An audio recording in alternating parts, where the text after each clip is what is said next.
এটা এমন এক দুনিয়া যেখানে প্রতি মাসে একজন মানুষকে এই টেবিলের ভেতর ফেলে দেওয়া হয়। সন্ধ্যা হলেই এই দেয়ালগুলো বন্ধ হয়ে যায়। যদি এটা না করা হয় তবে সবাই মারা যাবে। অ্যালেক্স ছিল এই দুনিয়ার নতুন একজন মানুষ। সবাই নিজেদের কাজে ব্যস্ত ছিল। তারা এক দেয়াল ঘেরা দুনিয়ার ভেতরেই বাস করত। প্রতি সকালেই এই দেয়াল নিজে থেকেই খুলে যেত। প্রতিদিন সকালে কিছু রানার এই দুনিয়া থেকে বেরিয়ে যাওয়ার পথ খুঁজতে যেত। যদি তারা সন্ধ্যা পর্যন্ত ফিরে না আসে তবে দেয়াল বন্ধ হয়ে যেত আর তারা ভেতরেই মরে যেত। সকালে যারা রানার গিয়েছিল তারা সন্ধ্যার আগে ফিরে এলো। অ্যালেক্স সবকিছু দেখছিল এবং সেও এই দুনিয়া থেকে বেরিয়ে যাওয়ার জন্য রানারদের সঙ্গে ভেতরে যেতে চাইছিল। এই মাসেই তাকে এখানে পাঠানো হয়েছিল। এখানে আসতেই সে বাইরে বেরোতে দৌড়ে চলল। এটা দেখে সবাই হাসতে লাগলো। অ্যালেক্স দুনিয়ার বাইরে যেতে চাইছিল। তখন তার সঙ্গে এক রানারের দেখা হলো যে একবার ভেতরে দৌড়ে গিয়েছিল। অ্যালেক্স দেয়ালের কাছে এসে ভেতরে যাওয়ার জন্য বলছিল, কিন্তু সন্ধ্যার সময় দরজা বন্ধ হওয়ার পথে ছিল, তাই সবাই তাকে আটকাচ্ছিল। অ্যালেক্স দেখলো সন্ধ্যা হতেই দরজা বন্ধ হয়ে গেল। রানার তাকে বোঝালো, দেখো এত সহজ নয় ভেতরে গিয়ে ফিরে আসা, এর জন্য তোমার দৌড়ানোর গতি অনেক বেশি হতে হবে।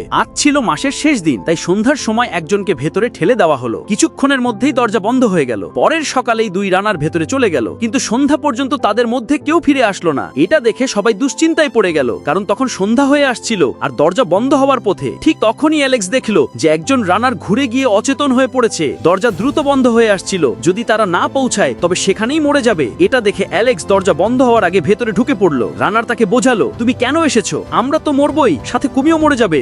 টিকটকে 1000 লাইক আর 10,000 ভিউ মাত্র 90 টাকা। কিনতে এখনই এই নম্বরে হোয়াটসঅ্যাপ করুন।